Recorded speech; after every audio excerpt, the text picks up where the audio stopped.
Hello friends, welcome to diploma with Sonu. आज हम लोग बात करेंगे मैनेजमेंट, जो हम लोग को एक सब्जेक्ट पढ़ना होता है सभी ब्रांचेज के लिए, उनके बारे में। मैनेजमेंट में हम लोग यूनिट फर्स्ट को कंप्लीट कर चुके हैं। यूनिट टू पिछले लेक्चर में ही हम लोग पढ़े थे। यूनिट टू में मैनेजमेंट प्रोसेस के बारे में और इसके एफ.डब्ल्यू. टेलर के लॉ के बारे में पढ़े थे। 14 लॉ ऑफ हेनरी फ्यूल के बारे में पढ़ें। प्लानिंग, ऑर्गेनाइजिंग, डायरेक्टिंग, कंट्रोलिंग, ये सब के बारे में पढ़ें। आज हम लोग स्टार्ट करेंगे यूनिट 3 को, जो कि है ऑर्गेनाइजेशनल मैनेजमेंट। ये यूनिट थर्ड हम लोग इस लेक्चर में स्टार्ट करेंगे। तो देखते हैं हम लोग यूनिट थर्ड में हम लोग को क्या क्या पढ़ना होता है। सबसे आगे जो हम लोग को पढ़ना है, ऑर्गेनाइजेशन क्या होता है, डेफिनेशन, स्टेप्स इन ऑर्गेनाइजेशन, फिर types of organisation, line and staff, functional, project. तो ये इतना टॉपिक को आज हम लोग इस वीडियो में कवर करेंगे। इसके आगे वाला टॉपिक को अगले लेक्चर में अटेंड करेंगे। सो स्टार्ट करते हैं वीडियो को।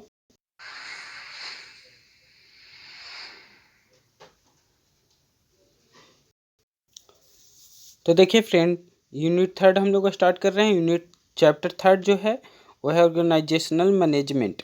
ये टॉपिक को हम लोग स्टार्ट करेंगे। तो स्टार्ट करते हैं हम लोग यहाँ से। सबसे फर्स्टली समझेंगे कि ऑर्गेनाइजेशन क्या होता है। उसके आगे हम लोग और भी टॉपिक के बारे में कवर करेंगे, लेकिन सबसे आगे समझते हैं कि ऑर्गेनाइजेशन क्या होता है।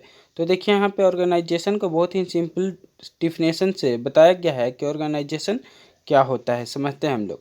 N organisation is an organized group of people who work together in an organized way for a common objective। Organisation क्या होता है? ऑर्गेनाइजेशन एक ऑर्गेनाइज्ड ग्रुप ऑफ पीपल होता है। मतलब ऐसे पीपल का समूह होता है जो ऑर्गेनाइज्ड वे में किसी ऑर्गेनाइजेशन के लिए काम करते हैं, तो उसी को हम लोग ऑर्गेनाइजेशन बोलते हैं। या ऐसे बोल सकते हैं कि group of people who work together in an organised way. ऐसा ग्रुप ऑफ पीपल जो ऑर्गेनाइज्ड वे में किसी वर्क को काम करता है फॉर ए कॉमन ऑब्जेक्टिव, एक ऑब्जेक्टिव के लिए, तो उसको हम लोग क्या बोलते हैं? ऑर्गेनाइजेशन बोलते हैं। तो यहाँ से ऑर्गेनाइजेशन को आप लोग समझ में आ गया होगा। यहाँ पे देखिए कि एक एग्जांपल लिया गया कि ऑर्गेनाइज कैसे होता है। तो ऑर्गेनाइज यहाँ पे एक एग्जांपल लिया गया कि जैसे एक यहाँ पे और भी जूम करके हम आपको दिखाने की कोशिश करते हैं कि देखिए यहाँ पे एक फिश क्या हो रहा है, एक आगे की ओर एक फिश जा रही है और उसके पीछे इतना सारा फिश और भी उसके पीछे पीछे जा रहे हैं। तो ये एक ऑर्गेनाइज के रूप में हुआ कि इस टाइप में ऑर्गेनाइज होता है कि मतलब एक कॉमन ऑब्जेक्टिव जो है इसको लिए ही इतना मेंबर काम कर रहा है, तो इसी को बोलते हैं ऑर्गेनाइज। यही होता है ऑर्गेनाइज वे कि एक कॉमन ऑब्जेक्टिव के लिए इतना लोग काम करता है। तो इस टाइप में इसी को हम लोग ऑर्गेनाइजेशन बोलते हैं। ऑर्गेनाइजेशन को सिंपली डिफाइन करना हो तो बोल सकते हैं group of people who work together in an organised way for common objective is called organisation. तो ये हो गया तो ऑर्गेनाइजेशन। इसके बाद आता है कि स्टेप्स इन एन ऑर्गेनाइजेशन, कि क्या क्या स्टेप्स होते हैं ऑर्गेनाइजेशन में। तो स्टेप्स जो मिनिमम हम लोग 4 स्टेप्स में डिवाइड करते हैं। तो देखिए सबसे फर्स्ट जो है वो है आइडेंटिफाइंग द ऑब्जेक्टिव। ऑब्जेक्टिव को सबसे आगे आइडेंटिफाई करते हैं, मतलब किस पर्पस के लिए हम लोग काम कर रहे हैं। ऑब्जेक्टिव मतलब सिंपली समझिए तो पर्पस, ठीक है, पर्पस। तो सबसे आगे आइडेंटिफाई किए पर्पस को, ऑब्जेक्टिव को। फिर provide guideline for all the employee at all levels. यही में क्या होता है, सब जितना भी एम्प्लॉय होते हैं, जितना भी लेवल्स पे सभी एम्प्लॉय को वहाँ पे बताया जाता है कि आपका क्या क्या वहाँ पे गाइडलाइंस है, क्या क्या वहाँ पे आपको करना है, क्या क्या पोस्ट पे आपको जाना है। फिर ग्रुपिंग द एक्टिविटीज, इसके बाद आता है सबका एक्टिविटीज़ के रूप में उसको ग्रुप करना, कि जितना भी मेंबर होंगे उसके पास अलग अलग स्किल्स होंगे, मैन पावर्स होंगे, अलग अलग उनको पास एक्सपीरियंस होंगे, तो उसको एक ग्रुप करना कि एक मैनर में करना। कि जैसे कोई एक मेंबर है तो उसका कंप्यूटर में स्किल्स है तो उसको कंप्यूटर वाले जगह पे वहाँ पे अपॉइंट करना है, तो इस टाइप में ग्रुप करना। फिर होता है असाइनिंग ड्यूटीज़, उसके बाद में ड्यूटी पे असाइन करना। जैसे ड्यूटी पे भी असाइन किया जाता है स्किल्स और एक्सपीरियंस के आधार पे और क्वालिफिकेशन पे आधार पे, तो ये उसको असाइन करना थर्ड स्टेप में आता है। फिर developing authority and responsibility relationship, उसके बाद में एक अथॉरिटी को डेवलप करना और रिस्पॉन्सिबिलिटी रिलेशनशिप को बनाए रखना। तो ये होता है 4 स्टेप्स होता है ऑर्गेनाइजेशन का, कि ऑर्गेनाइजेशन में क्या क्या स्टेप्स होते हैं। तो मिनिमम 4 स्टेप्स होते हैं, वो चारों स्टेप्स यहाँ पे बताया गया है। आप लोग नोट कर सकते हैं, इसको वीडियो पॉज करके नोट कर लीजिएगा फ्रेंड। इसके बाद आता है बात कि ऑर्गेनाइजेशन स्ट्रक्चर में कि क्या क्या ऑर्गेनाइजेशन स्ट्रक्चर होते हैं।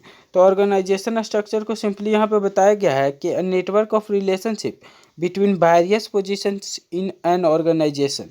ऐसा नेटवर्क जो वेरियस पोजीशन पे हो किसी ऑर्गेनाइजेशन में, तो उसी को हम लोग क्या बोलते हैं, उसको हम लोग बोलते हैं ऑर्गेनाइजेशन स्ट्रक्चर के नाम से जानते हैं।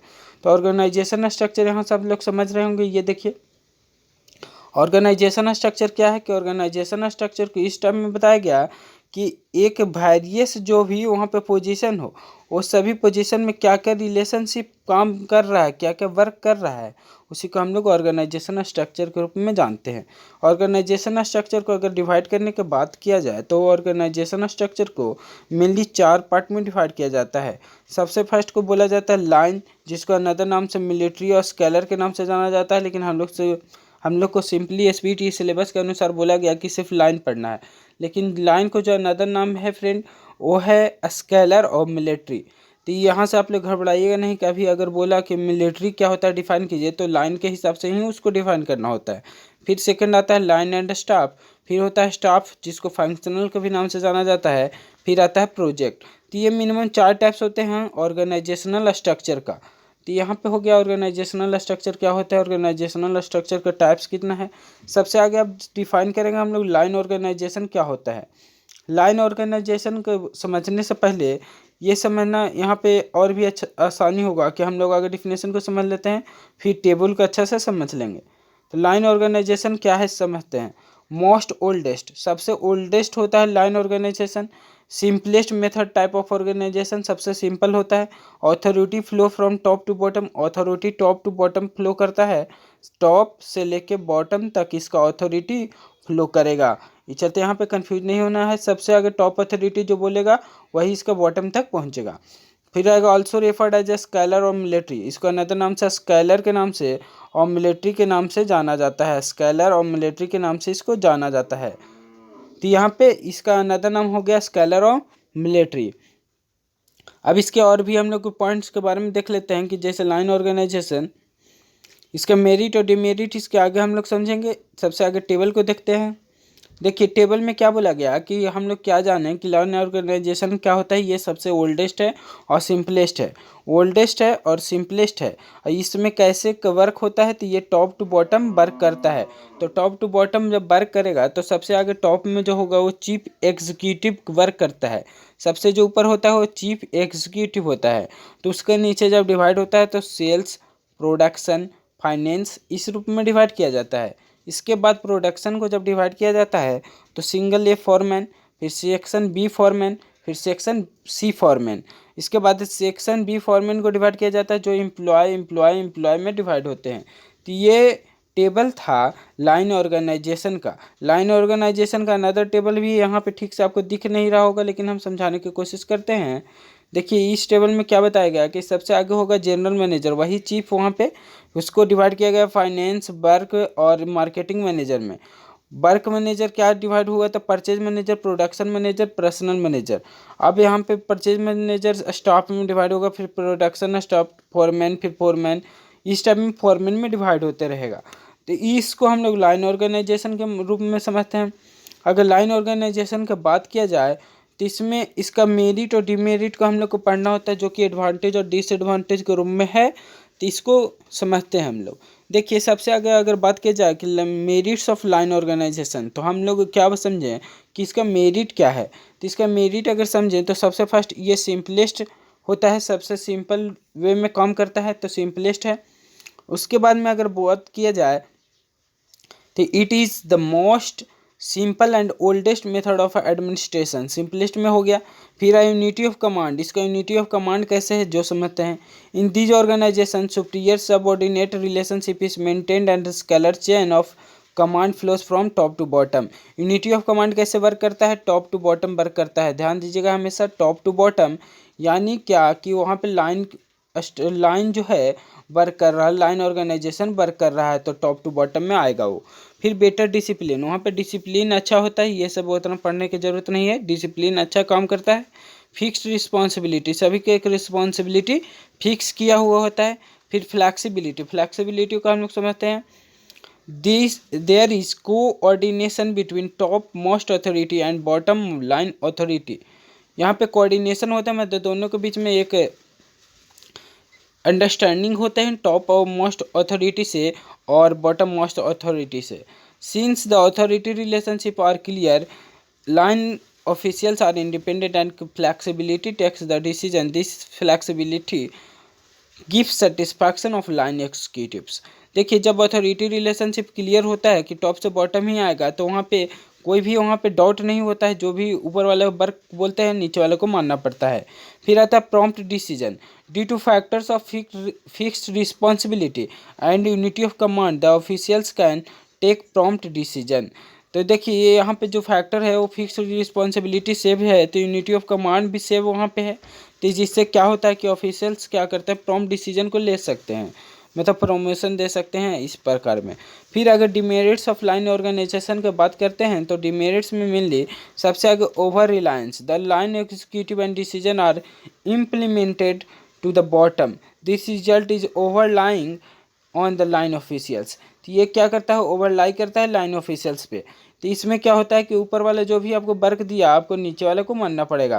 तो इस टाइप में यहाँ पे क्या होता है कि जो भी ऊपर से वर्क आपका मिला, जो भी वहाँ से आपको ऑर्डर मिला वो आपको मानना है, तो इस प्रकार में ओवर रिलायंस यहाँ पे होता है। फिर lack of specialisation, lack of specialisation बोलने का मतलब क्या है कि a line organisation flows in a scalar chain from top to bottom. There is no scope for specialized function.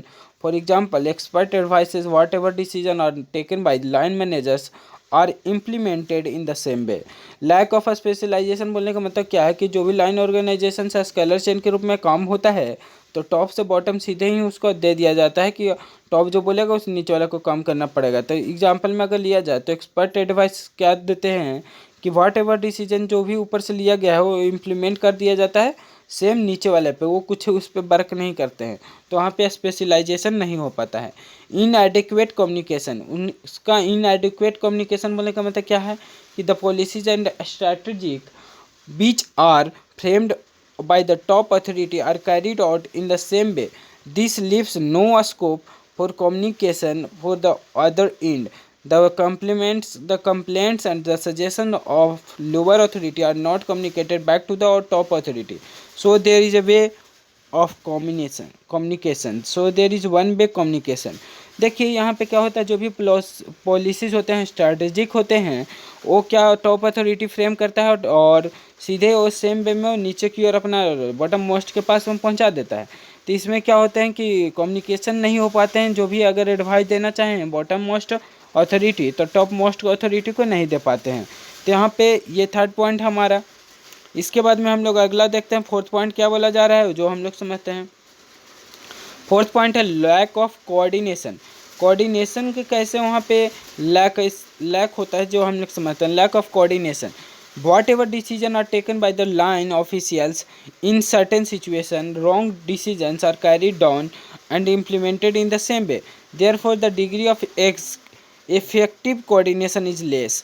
Lack of coordination बोलने का मतलब क्या है कि वाट एवर डिसीजन जो भी डिसीजन होता है टॉप मोस्ट से उसको सेम वे में नीचे की ओर दे दिया जाता है। तो यहाँ पे वो डिसीजन अगर गलत भी हो जाता है तो वहाँ पे नीचे वाले को फॉलो करना पड़ता है। तो यहाँ पे क्या होता है कि इफेक्टिव कोऑर्डिनेशन कम जाता है, कोऑर्डिनेशन कम जाता है क्योंकि वहाँ पे सेम वे में दे दिया जाता है, किसी को एडवाइस करने का मौका भी नहीं दिया जाता है।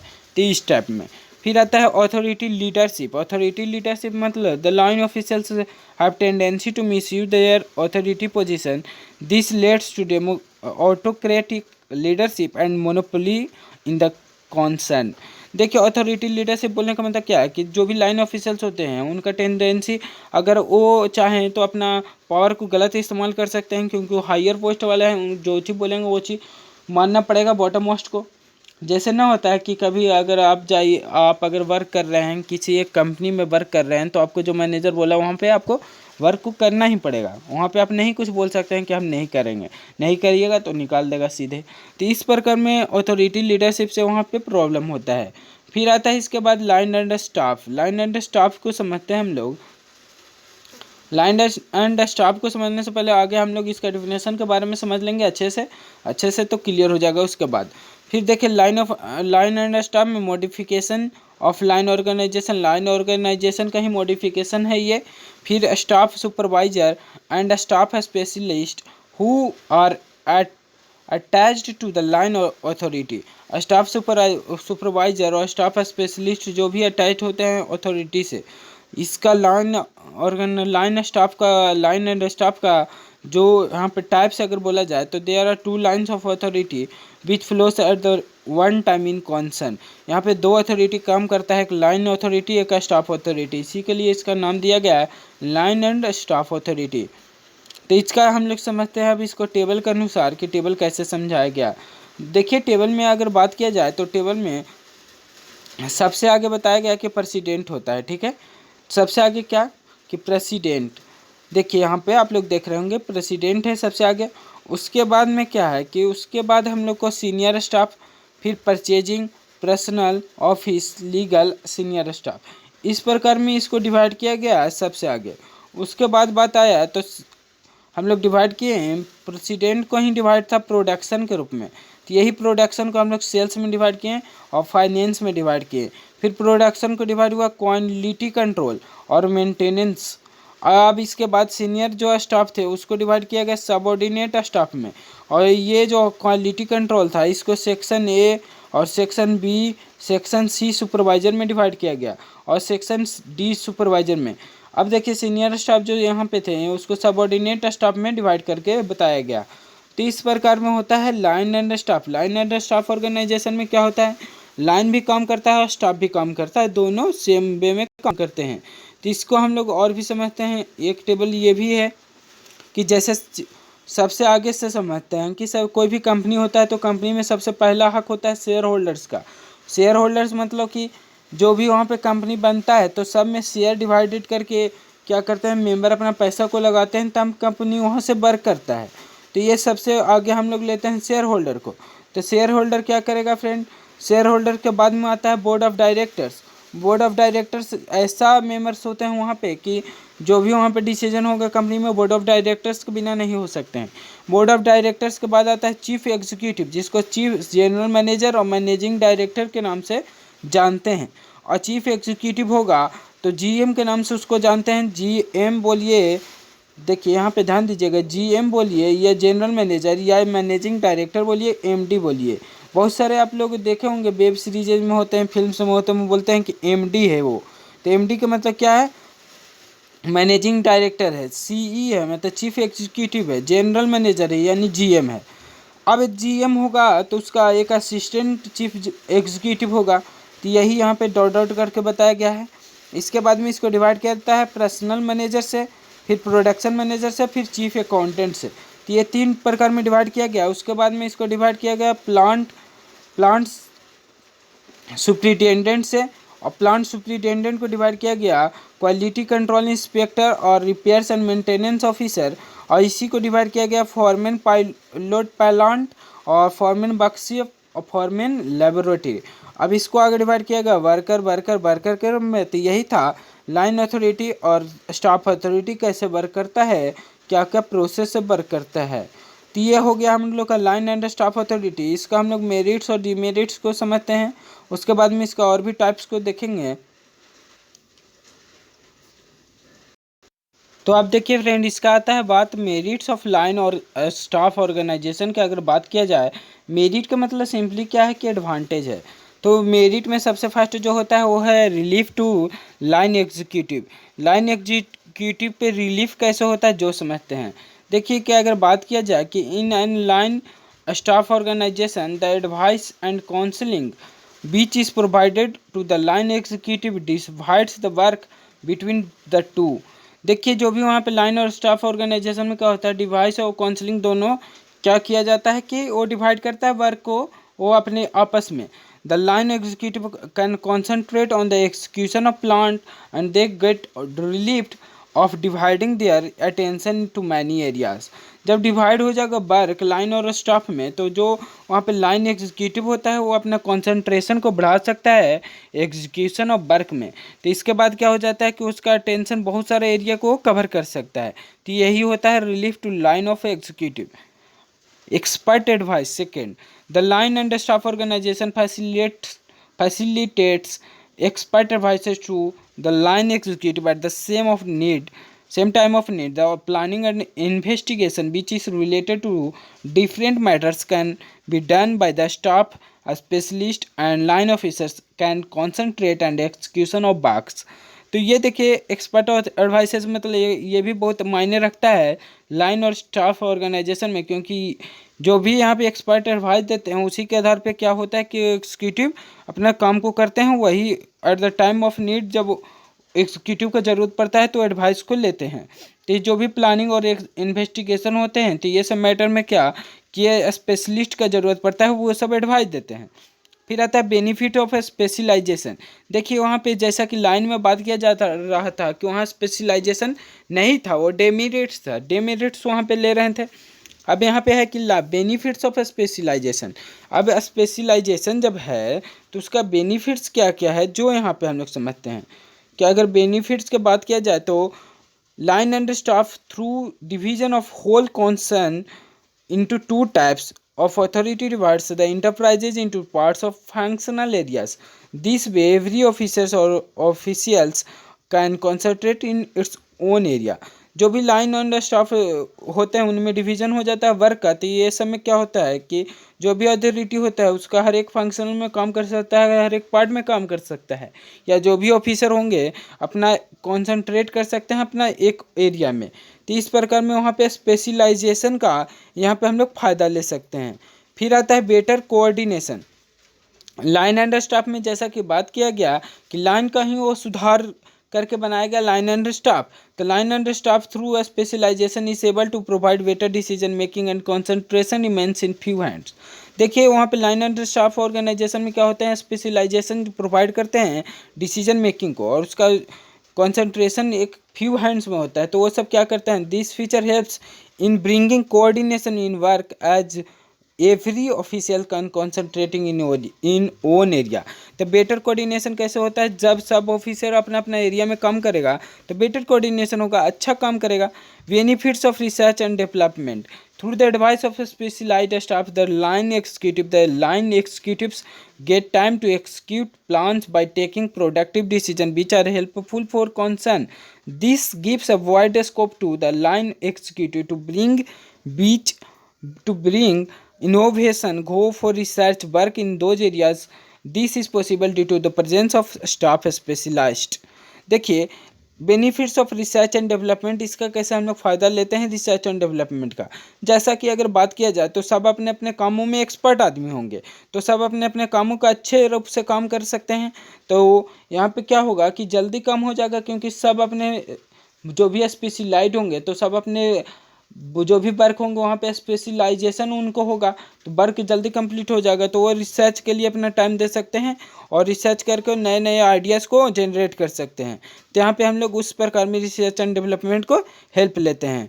फिर आता है training. Due to presence of staff specialist and their expert advices serves as ground for training to line officials.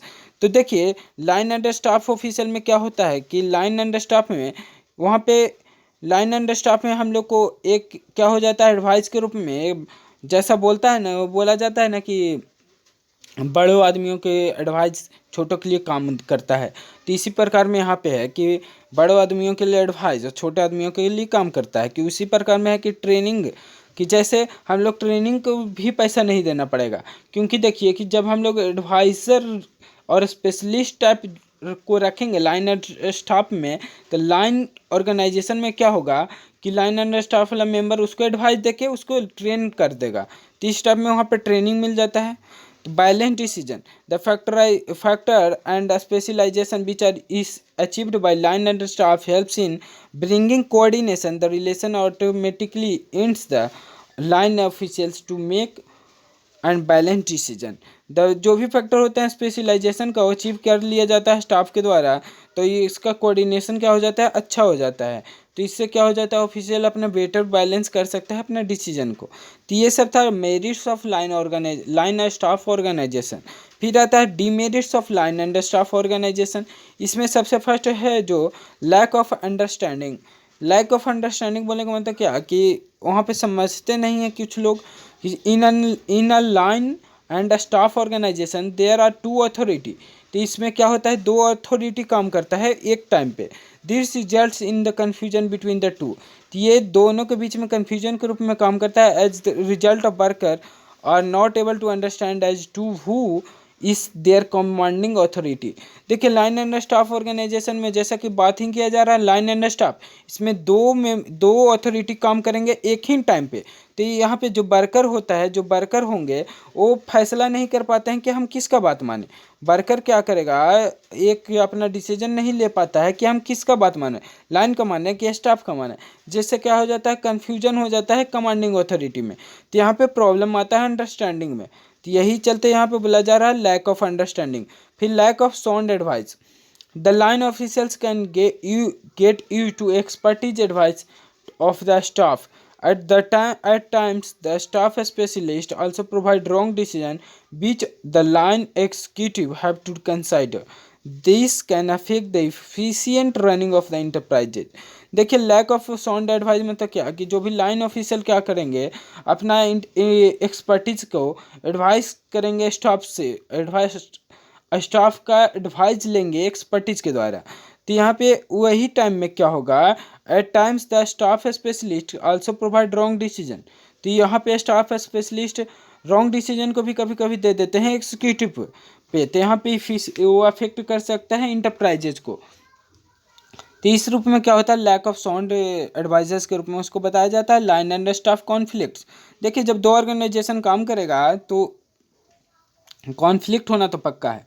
देखिए अगर एक मेंबर हैं, एक कंपनी है कि उसमें आप बोलें कि हमको सिर्फ पावर चलेगा, तो वहाँ पे कोई कन्फ्यूजन नहीं होगा, आप जो बोलिएगा वही सब मानेगा। तो लाइन में कोई कन्फ्यूजन नहीं था। लेकिन लाइन और स्टाफ, जैसे दो मेंबर एक कंपनी को चलाएगा, तो आप ही समझिए दो मेंबर एक कंपनी को चलाएगा तो दोनों को ये बात ना है कि दोनों को थिंकिंग सेम हो, दोनों का थिंकिंग अलग अलग हो सकता है, जिससे क्या हो सकता है, प्रॉब्लम हो सकता है।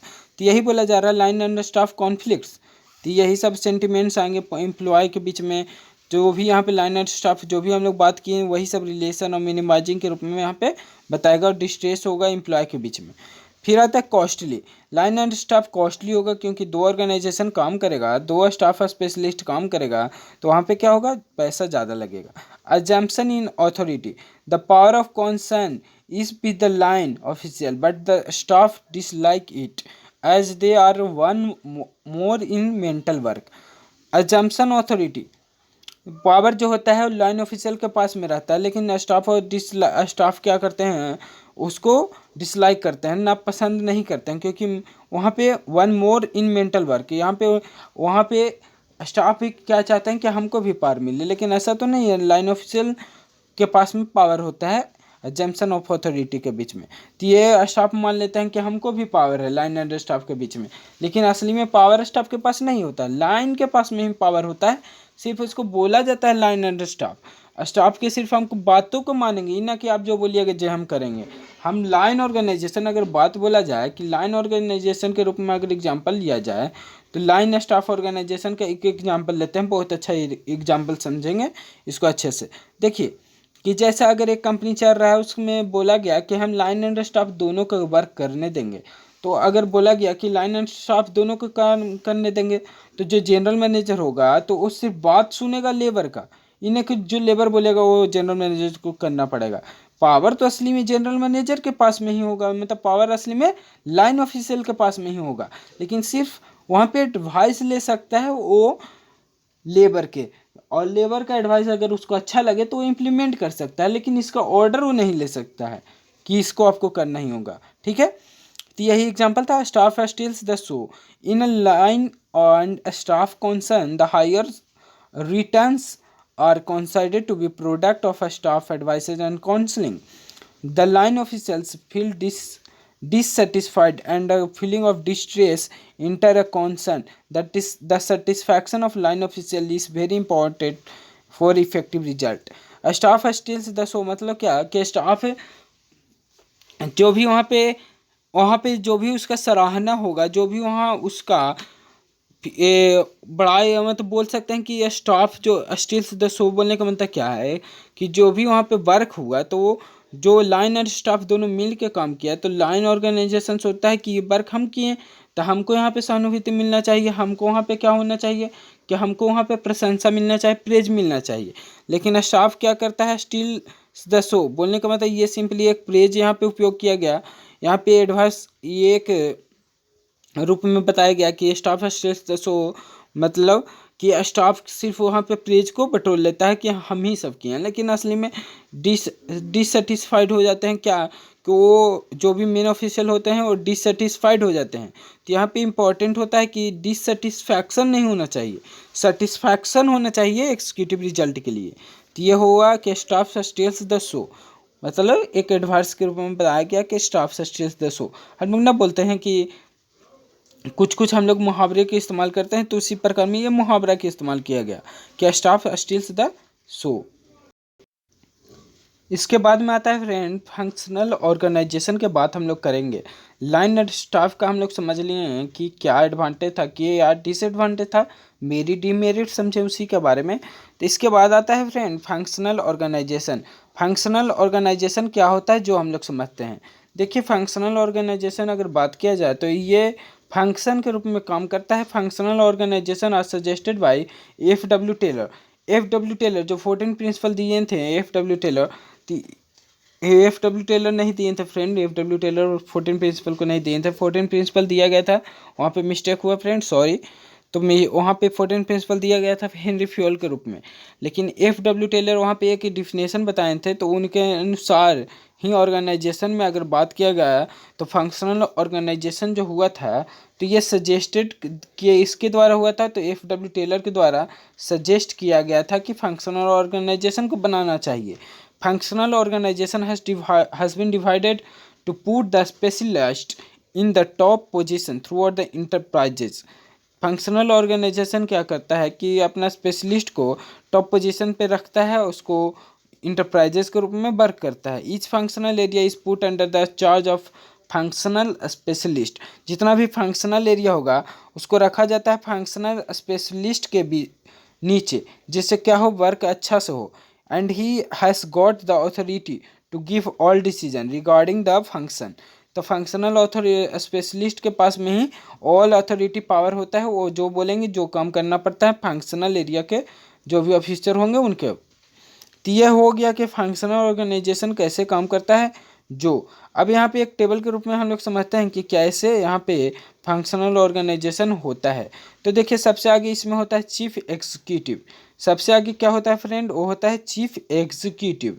और यहाँ से इसको डिवाइड किया जाता है, इसको डिवाइड करके यहाँ से इसको सबसे आगे डिवाइड करते हैं। तो डिवाइड करने के बाद इसको सबसे आगे होता है परचेज मैनेजर, इसके बाद होता है मार्केटिंग मैनेजर, इसके बाद आता है पर्सनल मैनेजर, फिर होता है प्रोडक्शन मैनेजर, फिर आता है कंपनी मैनेजर, फिर होता है फाइनेंस मैनेजर। तो इस स्टेप में इसको 6 प्रकार में हम लोग डिवाइड करते हैं। सबसे आगे होता है परचेज मैनेजर, फिर marketing manager, personal manager, production manager, company manager और फाइनेंस मैनेजर। और ये सभी जो मार्केटिंग मैनेजर को हम लोग 3 टाइप में डिवाइड करते हैं, सुपरिटेंडेंट, सुपरिटेंडेंट, सुपरिटेंडेंट। और जब ये पर्सनल मैनेजर, प्रोडक्शन मैनेजर और कंपनी मैनेजर और फाइनेंस मैनेजर जो होते हैं, यही डिवाइड करते हैं सेक्शन ए और section B, section C, section D type में फॉरमैन के रूप में डिवाइड किया जाता है, फॉरमैन के रूप में, ठीक है। तो यह हो गया हमारा टेबल कि टेबल कैसे बनता है, जो है हम लोग यहाँ पे समझे। अब इसके आगे में एक और टेबल को हम लोग समझते हैं जो कि एफ.डब्ल्यू. टेलर के द्वारा बताया गया था। तो ये टेबल हम लोग समझते हैं। ये टेबल में सबसे आगे होता है चीफ एग्जीक्यूटिव, जो होगा जीएम होगा,